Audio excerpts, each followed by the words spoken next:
आए हमारे अतिथि बलिराम चौधरी सर और प्रकाश टावरे जी यहाँ पर मुख्य अतिथि के रूप में यहाँ पर हमारे पास उपस्थित हैं।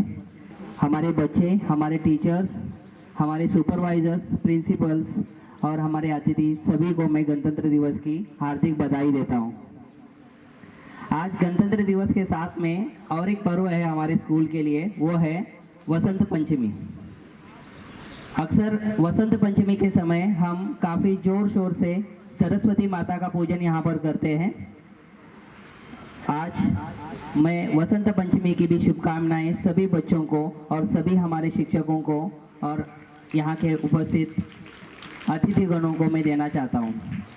हमारी संस्था के संस्थापक चंद्रमौली आडेप सर और अंजम्मा आडेप जो आज हमारे बीच नहीं हैं, तो उनकी कमी हमें निरंतर रूप से खलती रहेगी। संस्था के संस्थापक उन्होंने 1997 में 1997 में हमारे इंग्लिश मीडियम स्कूल की स्थापना की। उसके बाद हमने 11 अप्रैल 2013 में हमने उस स्कूल को यहाँ पर इस नए बिल्डिंग में नारपोली में उसको शिफ्ट किया। जब हमने 11 अप्रैल 2013 को शिफ्ट किया था, एकेडमिक ईयर 13-14 में हमारे पास 225 बच्चे हुआ करते थे। आज हमारे लिए काफ़ी गर्व की बात है कि आज हमारा परिवार बढ़ता गया है। आज हमारे पास इंग्लिश मीडियम में, केवल इंग्लिश मीडियम में 2000 बच्चे हैं और साथ में 80 के ऊपर टीचिंग और नॉन टीचिंग स्टाफ है। और हमारे हिंदी मीडियम में 800 बच्चे और कुछ 20 टीचिंग स्टाफ है। तो कुल मिला के हम करीब 2800 बच्चों का एक परिवार और 100 के ऊपर हमारे टीचर्स और नॉन टीचिंग स्टाफ। इसके लिए हमारे लिए काफ़ी खुशी की बात है। सन 2022-23 का वर्ष काफ़ी अच्छा रहा हमारा। मैं आपको हमारे संस्था की फिलॉसॉफी, हम दर्शन के बारे में बताना चाहूँगा, जिस मूल्यों पर हमारी संस्था खड़ी है। आडेप सर ने अपने मन में कुछ मूल्यों को निर्धारित कर हमारी संस्था की, स्कूल की स्थापना की है। तो हमारी संस्था का या हमारे स्कूल के लोगों में एक वाक्य आपने देखा होगा, वो वाक्य है नॉलेज टुवर्ड्स विजडम। नॉलेज, हमारे संस्थापकों का मानना था कि केवल नॉलेज ये काफ़ी नहीं है, सफिशिएंट नहीं है। नॉलेज के साथ में हमें मूल्यों को भी जोड़ना होगा और साथ में हमें नैतिकता भी उसके साथ जोड़नी रहेगी। बिना मूल्यों का, बिना नैतिकता का नॉलेज या ज्ञान जो है वो इतना कारगर नहीं होता है। तो हमारे संस्थापकों का जो विजन था या जो मूल्य था वो कि नॉलेज के साथ में बच्चों को जानकारी, नॉलेज, विषय की नॉलेज तो देना ही है, उसके अंदर स्किल्स इनकलकेट करना है, साथ में उसके साथ नीतिमत्ता का भी शिक्षण देना है, नैतिक शिक्षण भी देना है। बच्चों को नैतिकता के राह पर भी हमें उनको आगे बढ़ाना है, उसके लिए कार्य करना है। हमने इस साल 2022-23 में हमारे विजन स्टेटमेंट और मिशन स्टेटमेंट में थोड़ा सा बदलाव किया है, उसके बारे में मैं आपको बताना चाहूँगा। हमारा विजन स्टेटमेंट में हमने चेंजेस किया है कि नॉलेज टुवर्ड्स विजडम, ये तो बात है ही, हमने कुछ एक कोर वैल्यूज़ को हमने निर्धारित किया है। वो कोर वैल्यूज़ है हमारे बड़ों का या सभी लोगों का आदर सम्मान करना, सहनशीलता और समावेशित। इस कोर वैल्यू को हमने हमारे मूल्यों में समावेशित किया है, हमारे विजन में समावेशित किया है। इसके साथ में हमारे मिशन को हमने 4 स्तंभों पर खड़ा किया है। इस साल का हमारा मिशन अगले 10 साल के लिए रहेगा। हमारे लिए एक अच्छी बात है कि हम लोग इस जगह पर 9 साल पूरा किए हैं और हम 10वें साल में प्रवेश करने जा रहे हैं अगले वर्ष में। 9 साल का यह एक्सेलेंस के बाद में हमने इस साल सन 2022-23 में हमारे मिशन को, लक्ष्य को हमने 4 स्तंभों पर खड़ा किया है। पहला हमारा स्तंभ है NEP 2020, नई शिक्षा नीति। हम नई शिक्षा नीति के अनुरूप हम हमारे विद्यालय को, हमारे बच्चों को तैयार करेंगे और नई शिक्षा नीति में जो भी रिकमेंडेशन किए गए हैं वो सारे रिकमेंडेशन को हम पूरा करने की कोशिश करेंगे अगले आने वाले 10 सालों में। ये हमारा पहला स्तंभ है, नई शिक्षा नीति के अनुसार काम करना। साथ में हमारी शिक्षा को क्लासरूम टीचिंग के साथ में हम ऑनलाइन टीचिंग या टेक्नोलॉजी का इस्तेमाल करके शिक्षा प्रदान करना, इसको हमने प्राधान्यता दिया है सन 2022-23 में। तो हमने इसके लिए एक हाइब्रिड अप्रोच अपनाया है। इस अप्रोच में हम क्लासरूम टीचिंग को और बढ़िया और बेहतर बनाने के लिए हम जितना हो सके उतना टेक्नोलॉजी का इस्तेमाल करेंगे। इसी सिलसिले में हमने हमारा एक वेबसाइट लॉन्च किया है। उस वेबसाइट में इंटरैक्टिव कंटेंट हमने केजी से लेकर कक्षा 10वीं तक का इंटरैक्टिव कंटेंट हमने बनाना शुरू किया है और वो जून 2023 तक कंप्लीट हो जाएगा। अभी भी उसके कई सारे मॉड्यूल्स कार्यरत है। हमारा दूसरा स्तंभ है कि डेडिकेटेड टीचर्स। हमारे पास अभी तक कई सारे डेडिकेटेड टीचर्स उपलब्ध हैं। हम आने वाले समय में भी हम उन टीचरों की संख्या में हम बढ़ोतरी करेंगे और अच्छे टीचरों को नियुक्त करने की कोशिश करेंगे। हमारा टीचरों का मुख्य उद्देश्य होता है लर्निंग आउटकम्स, अध्ययन निष्पत्ति, जिसके आधार पर हमारे टीचर्स बच्चों को शिक्षा देंगे। हम साथ में केवल टीचरों का नियुक्ति ही नहीं, टीचरों का प्रोफेशनल डेवलपमेंट, टीचरों का ट्रेनिंग्स, ये भी हम लोग अपने स्कूल में लेने वाले आगामी समय में, ताकि बेहतर से बेहतर शिक्षक हमारे बच्चों के लिए उपलब्ध हो। अगला हमारा स्तंभ है लर्निंग एनवायरनमेंट। हमने अभी तक पिछले 9 सालों में हमने कोशिश किया है कि हमारा विद्यालय और विद्यालय का परिसर बहुत ही खूबसूरत हो और ऐसा परिसर हो जिस परिसर में कोई भी प्रवेश करते ही उनको अपने आप ही पढ़ने की और शिक्षा की उनके अंदर एक अनुभूति हो। तो हमने हमारा परिसर को, हमारे स्कूल को इस तरह डिज़ाइन किया है कि बच्चे हमारे स्कूल के परिसर में आते ही उनको शिक्षा के लिए एक अलग सा वाइब्स आ जाए, मतलब पढ़ने के लिए उनको उद्युक्त हो। और आखिरी हमारा मिशन का स्टेटमेंट का एक स्तंभ है, वो है एनरिचिंग एंड एंगेजिंग रिसोर्सेस। हम चाहते हैं कि हमारा रिसोर्सेस, हमारा इंफ्रास्ट्रक्चर में बढ़ोतरी हो।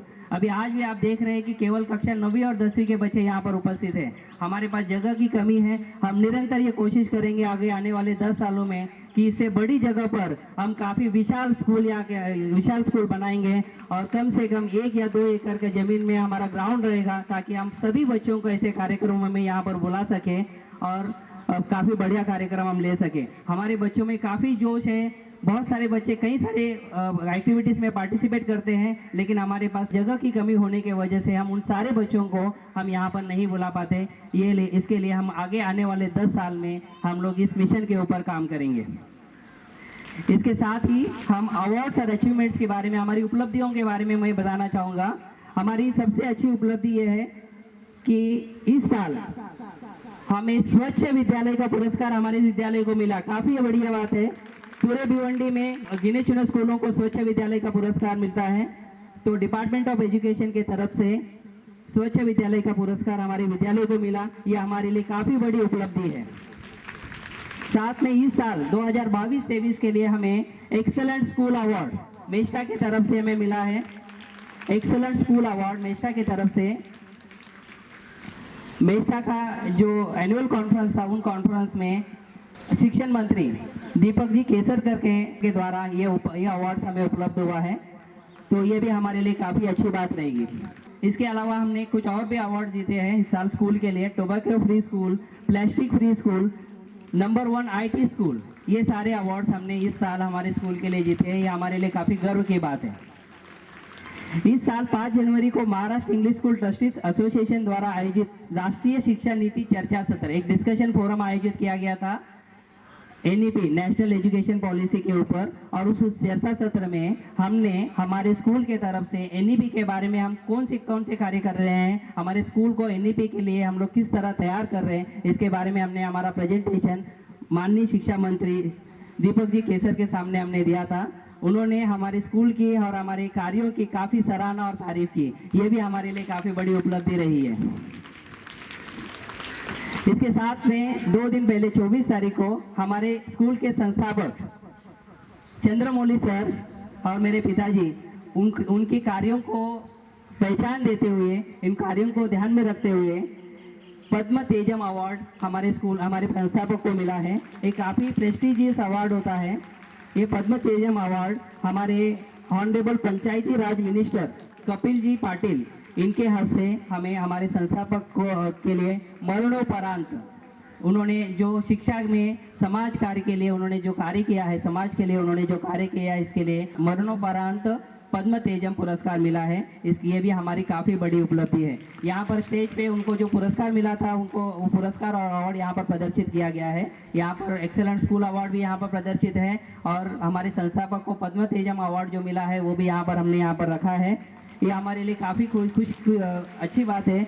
और हमारे पंचायती राज मिनिस्टर कपिल जी पाटिल साहब ने तो हमें व्यक्तिगत रूप से कहा है कि आप उनके विचारों को आगे इसी तरह बढ़ाओगे और हमारे स्कूल को आगे निरंतर बढ़ाओगे। इस तरह का उन्होंने हमारे सामने एक अपेक्षा व्यक्त की और हमने भी एक आश्वासन दिया है कि हम उनके विचारों को आगे इसी तरह बढ़ाएंगे और इसी तरह समाज में शिक्षा का प्रसार और प्रचार करते रहेंगे। इस साल का एनुअल रिपोर्ट शुरू करने से पहले हमें एक पृष्ठभूमि को जानना पड़ेगा, हमारे एक बैकग्राउंड को जानना पड़ेगा। इस साल 2020-21 में हम जब प्रवेश किए थे, 2 साल के लॉकडाउन के बाद हमने प्रवेश किया था। तो 2 साल के लॉकडाउन में भी हमारे टीचरों ने काफ़ी बढ़िया तरीके से ऑनलाइन एजुकेशन दिया। यह मैं दावे के साथ कह सकता हूँ कि हमारे हिंदी मीडियम के टीचर हो या इंग्लिश मीडियम के टीचर हो, उन लोगों ने काफ़ी बढ़िया तरीके से ऑनलाइन एजुकेशन दिया है। तो मैं इसके लिए हमारे हिंदी मीडियम के प्रिंसिपल भास्कर सर और हेमा मैडम को भी बधाई देना चाहता हूँ और हमारे इंग्लिश मीडियम के एकेडमिक डायरेक्टर रूपा मैडम और उनके पूरे स्टाफ को बधाई देना चाहता हूँ। उन्होंने 2 साल में बच्चों को ऑनलाइन शिक्षा दिया है। और हमारे ऑनलाइन शिक्षा के बारे में एक चीज़ मैं बताना चाहूँगा कि 2020-21 में हम लोगों ने, भले सरकार ने कहा था कि ऑनलाइन शिक्षा करो, लेकिन हमें बच्चों की फिक्र तो होती है, बच्चों का पढ़ाई नहीं हो रहा था, इसीलिए हमने 50% हमने स्कूल ऑफलाइन रखा और 50% ऑनलाइन रखा। काफ़ी परेशानी के बावजूद, काफ़ी सख्ती के बावजूद, काफ़ी नियमों के बावजूद हम लोगों ने पूरी सावधानी के साथ में ऑफलाइन स्कूल चलाया और बच्चों को ऑफलाइन शिक्षा दी। और 2021-22 में 60% हमने ऑफलाइन स्कूल चलाया और 40% हमने ऑनलाइन स्कूल चलाया। हम पूरे 2 साल में हमने जब गिनती की तो 500 घंटे के ऊपर हमने हाई स्कूल में ऑनलाइन की शिक्षा दी हर क्लास को। ये काफ़ी बड़ी हमारी उपलब्धि है। इस साल जब प्रवेश किए थे तो हमें काफ़ी मुश्किलों का सामना करना पड़ा। पहला मुश्किल ये था कि लर्निंग आउटकम्स, जो अध्ययन स्तर बच्चों का जो होता है, जो तय किया होता है, हर क्लास का एक निश्चित अध्ययन स्तर तय किया होता है, जिसको हम लोग एलओएस बोलते हैं, लर्निंग आउटकम्स बोलते हैं। तो उसके हिसाब से जब जांचा गया तो कई सारे बच्चे पीछे रह गए, क्योंकि कई सारे बच्चे ऑनलाइन क्लास ज्वाइन नहीं कर पा रहे थे। कुछ बच्चे गांव में थे, कुछ बच्चे डायरेक्टली 2 साल के बाद में यहाँ पर आए। तो ऐसी स्थिति में कई सारे बच्चे अपेक्षित लर्निंग आउटकम्स को अचीव नहीं कर पा रहे थे। इसके लिए हमने एक ब्रिज कोर्स लिया 45 दिन का। तो इसके लिए भी हमारे सारे टीचरों को के लिए एक बार जोरदार तालियां हो जाए कि जिन्होंने काफ़ी मेहनत करके 45 दिन बच्चों के पीछे लग कर उनको जो गैप था, लर्निंग आउटकम के बीच में जो गैप था, वो गैप को पूरा करने की पूरी कोशिश की। उसके बाद में भी जब हम लोग पहला सत्र हम लोग कंप्लीट कर पाए, उस समय हम लोग केवल 60% बच्चों को प्रगत कर पाए। 40% बच्चे अपेक्षाकृत पीछे रह गए। लेकिन अभी इस बार जब हम लोगों ने सेकेंड यूनिट टेस्ट लिया है, सेकेंड यूनिट टेस्ट का 2 दिन के बाद में ओपन डे होने वाला है। सेकेंड यूनिट टेस्ट में हमने अभी रिजल्ट चेक करने के बाद, पेपर चेक करने के बाद हमें खुशी हो रही है कि करीब 80 से 90% बच्चे आगे बढ़ते हुए दिखाई दे रहे हैं। यह हमारे लिए काफ़ी अच्छी बात है और मैं उम्मीद करता हूँ एनुअल एग्ज़ाम तक 90 से 95% बच्चे आगे बढ़ेंगे। 2 साल का जो लॉकडाउन का असर है, हम इस साल पूरा कंप्लीट कर देंगे। ये उम्मीद है। हमारे शिक्षक जरूर काम कर रहे हैं, साथ में काम कर रहे हैं, जिससे हम निश्चित रूप से इसको पूरा करेंगे। इस साल कक्षा 9वीं के लिए हम लोगों ने यूनिट टेस्ट के अभी प्री यूनिट टेस्ट ले लिया। मतलब एक यूनिट टेस्ट होता है, इसका यूनिट टेस्ट का पहले का भी एक यूनिट टेस्ट होता है, उसका प्री यूनिट टेस्ट लिया।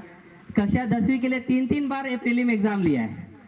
हमने 10 पेपर सेट किए हैं। हर पेपर क्वेश्चन पेपर और क्वेश्चन पेपर का सॉल्यूशन हमारे वेबसाइट पे डाला है और 3 बार प्रीलिम एग्जाम लिया है। हमारे बच्चे काफ़ी अच्छी तरीके से पेपर लिख रहे हैं। हम उम्मीद करते हैं कि आने वाले सालों में या इस बोर्ड के एग्जाम में हमारे बच्चे बहुत अच्छा परफॉर्म करेंगे।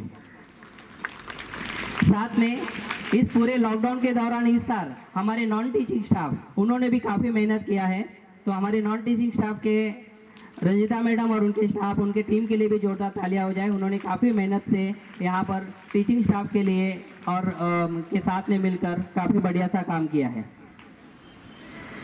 एसएससी रिजल्ट के बारे में तो पहला नंबर हमारा बच्चे का था 88.60%। पिंकी 88.6%, 60%, बालभद्रा अक्षया 88%, कनिके लता 85%। तो ये 80 के ऊपर हमारे 12 बचे और 75 के ऊपर हमारे 20 बचे। तो 80 में से 12 बचे 80 के ऊपर और 20 बचे जो है 75 के ऊपर डिस्टिंक्शन में आए हैं। ये हमारा ये दिखाता है हमारा पढ़ाई का स्तर। और साथ में हम जो हर साल हम हमारे बच्चों की संख्या हमारी बढ़ती हुई है, ये दिखाता है कि हम निरंतर रूप से अच्छे कार्य कर रहे हैं। इससे हमारे पेरेंट्स का हमारे ऊपर भरोसा निरंतर बढ़ते जा रहा है। केवल एकेडमिक्स पढ़ाई के बारे में न जाते हुए हमारा मानना है कि सर्वांगीण विकास, जो होलिस्टिक डेवलपमेंट की बात करते हैं, उसके अंदर शारीरिक, मानसिक, भावनिक, इन सारी चीज़ों के ऊपर भी हमें काम करना है। इसके लिए हम लोगों ने को करिकुलर एक्टिविटी स्पोर्ट्स, कई सारे को करिकुलर स्पोर्ट्स का आयोजन किया है। इसमें को करिकुलर एक्टिविटीज़ में स्पीचेस है, songs, drama, story telling, poem recitation, drawing, rangoli competition. हमारे ये पूरा साल में भर के हमारे साथ में हमारे एक्टिविटीज़ हुए हैं। ये सारे एक्टिविटीज़ हमने लिया है। साथ में हमने एक्टिविटीज़ एंड सेलिब्रेशन में अमृत महोत्सव सेलिब्रेशन किया है 3 दिन का, 13 तारीख, 14 तारीख, 15 अगस्त। हमारा 15 तारीख का अमृत महोत्सव का सेलिब्रेशन सुबह 8 बजे शुरू हुआ था और शाम को 5 बजे कंप्लीट हुआ था। इतना लंबा अमृत महोत्सव का कार्यक्रम पूरे बारिश में, कलेक्टर ने ऑर्डर दिया था कि 3 दिन भारी बारिश रहेगा, लेकिन हमारे बच्चों का हौसला देखो, उन्होंने पूरे बारिश में ये पूरा कार्यक्रम सुबह 8 बजे से लेकर शाम को 5 बजे तक पूरा लाइव कार्यक्रम यूट्यूब पे लाइव था। अभी भी वो लाइव कार्यक्रम आप लोगों को उपलब्ध रहेगा। International yoga day, world population day, world youth skills day, national sports day, Rakshabandhan celebration, Dahi Handi celebration, Hindi language day, world ozone day, Mahatma Gandhi Jayanti, air force day, Garba celebration, national unity day, arm force flag day, Chhatrapati Shivaji Maharaj Jayanti, international mother language day, national science day, जो कि होने वाला है 28 तारीख को। ये सारे कार्यक्रम हमने इस साल लिए और बड़े जोर शोर से हमारे बच्चों ने यहाँ पर इसमें शामिल किए हैं। और उन सारे कार्यक्रमों में जो बच्चों का पार्टिसिपेशन हुआ, उन सारे पार्टिसिपेशन का रिकॉर्डिंग आपको हमारे यूट्यूब चैनल पे उपलब्ध है। हमारे यूट्यूब चैनल पे आप जाएंगे तो अभी तक हमने 2 साल में 607 वीडियो अपलोड किए हैं और 6000 के ऊपर हमारे सब्सक्राइबर्स हुए हैं। तो ये दिखाता है कि हम किस तरह आगे बढ़ रहे हैं। साथ में अभी हमारे योगा के टीचर यहाँ पर मौजूद हैं, उनका भी मैं धन्यवाद करना चाहता हूँ कि उनकी मदद से हमारे बच्चों को योगा का डेली क्लास शुरू हुआ है। हमने उनकी मदद से इस साल हमने हमारे कार्यक्रमों की लिस्ट में एक और एक्टिविटी ऐड किया है, वो है स्वामी विवेकानंद जयंती 12 जनवरी को। थैंक यू सर, आप लोगों की वजह से ये एक्टिविटी हमारा ऐड हुआ है। और स्वामी विवेकानंद जयंती एक राष्ट्रीय युवा दिवस के रूप में हम हर साल इसी दिन मनाना शुरू करेंगे। स्पोर्ट्स की बात है, हमें पता है कि केवल पढ़ाई और एक्टिविटीज़ के साथ में स्वस्थ तन रहेगा तो उसी के अंदर स्वस्थ मन का निवास होता है। इसके लिए हमने स्पोर्ट्स कंडक्ट किए 26 तारीख से लेकर 30 दिसंबर के बीच में। इसमें कबड्डी, खो खो, लंगड़ी, lemon spoon, long jump, musical chair, potato race, running race, sack race, tug of war, musical chair, इस तरह के स्पोर्ट्स हमने कंडक्ट किए हैं। और साथ में 31 तारीख को हमारा जो हर साल की तरह दिसंबर एंड में हम फन फेयर का ऑर्गेनाइजेशन करते हैं कि काफ़ी अच्छा कार्यक्रम हमारे बच्चों ने फन फेयर का कार्यक्रम में पार्टिसिपेट किया और बढ़िया खाने की वस्तुएं बच्चे ने अपने घर से अपने खुद से बनाकर बच्चों को स्टॉल्स लगाकर बाकी बच्चों को खिलाया। ये काफ़ी बड़ा कार्यक्रम, काफ़ी अच्छा कार्यक्रम हमारा हुआ स्पोर्ट्स में। इंटर स्कूल कंपटीशन की बात करेंगे तो हमने Mumbai divisional sports inter school competition में पार्टिसिपेट किया, कबड्डी में और खो खो में। कबड्डी में हमारे बच्चे आखिरी तक लास्ट राउंड तक खेले, फाइनल तक खेले, लेकिन फाइनल के बाद जीत नहीं पाए। लेकिन हमारे बच्चों का हौसला बुलंद है, हम आगे आने वाले समय में निश्चित रूप से कबड्डी और खो खो में हमारा प्राइस तालुका लेवल का लेके आएंगे। कंपटीशन डांस मानिया इंटर स्कूल डांस कंपटीशन ये ओसवाल स्कूल में हुआ था, जिसके अंदर पहले 3 क्रमांक में पहला नंबर अपने स्कूल का आया है। फार्मर सुसाइड, शेतकरी आत्महत्या, ये थीम था। इसके ऊपर इंटर स्कूल डांस कंपटीशन में हमारा बच्चों का पहला नंबर आया पूरे भिवंडी में। इसके लिए भी जोरदार तालियां हो जाए, ये काफ़ी बड़ी उपलब्धि है हमारे लिए। Yoga competition, inter school yoga competition Patanjali योग समिति की तरफ से हुआ था, जिसके अंदर 6 बच्चों को सिलेक्ट किया गया है और 6 बच्चों में से 4 बच्चे हमारे स्कूल के थे।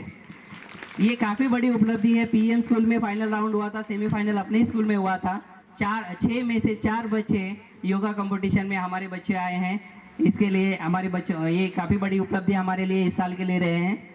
भिवंडी निजामपुर महानगरपालिका की तरफ से वर्धापन दिन दौड़ प्रतियोगिता हो या परीक्षा पे चर्चा चित्रकला स्पर्धा हो, सारी स्पर्धाओं में हम लोगों ने करीब 50 के ऊपर स्पर्धाओं में इंटर स्कूल कंपटीशन में हमने बच्चों ने पार्टिसिपेट किया। भले जीता नहीं जीता, लेकिन हमारे बच्चे पार्टिसिपेट किए और बच्चों में ये उम्मीद जगी है कि आने वाले समय में ये बच्चे अवार्ड जरूर लेके आएंगे।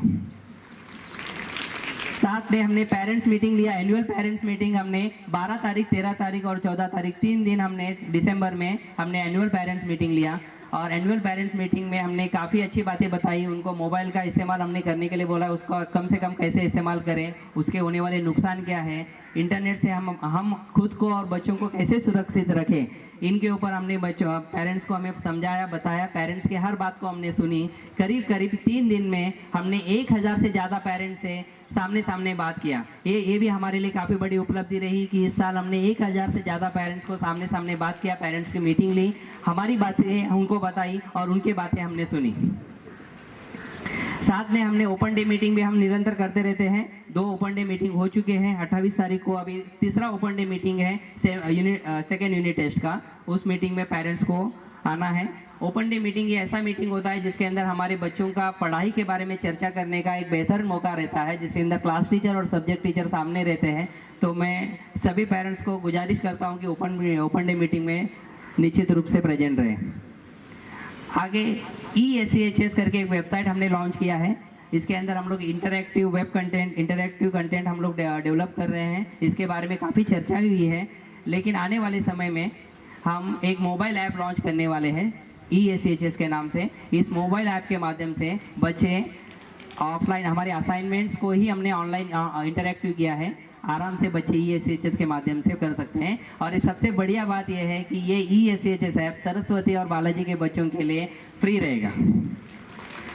सभी लोगों को लॉगिन आईडी पासवर्ड का बनाया जा रहा है।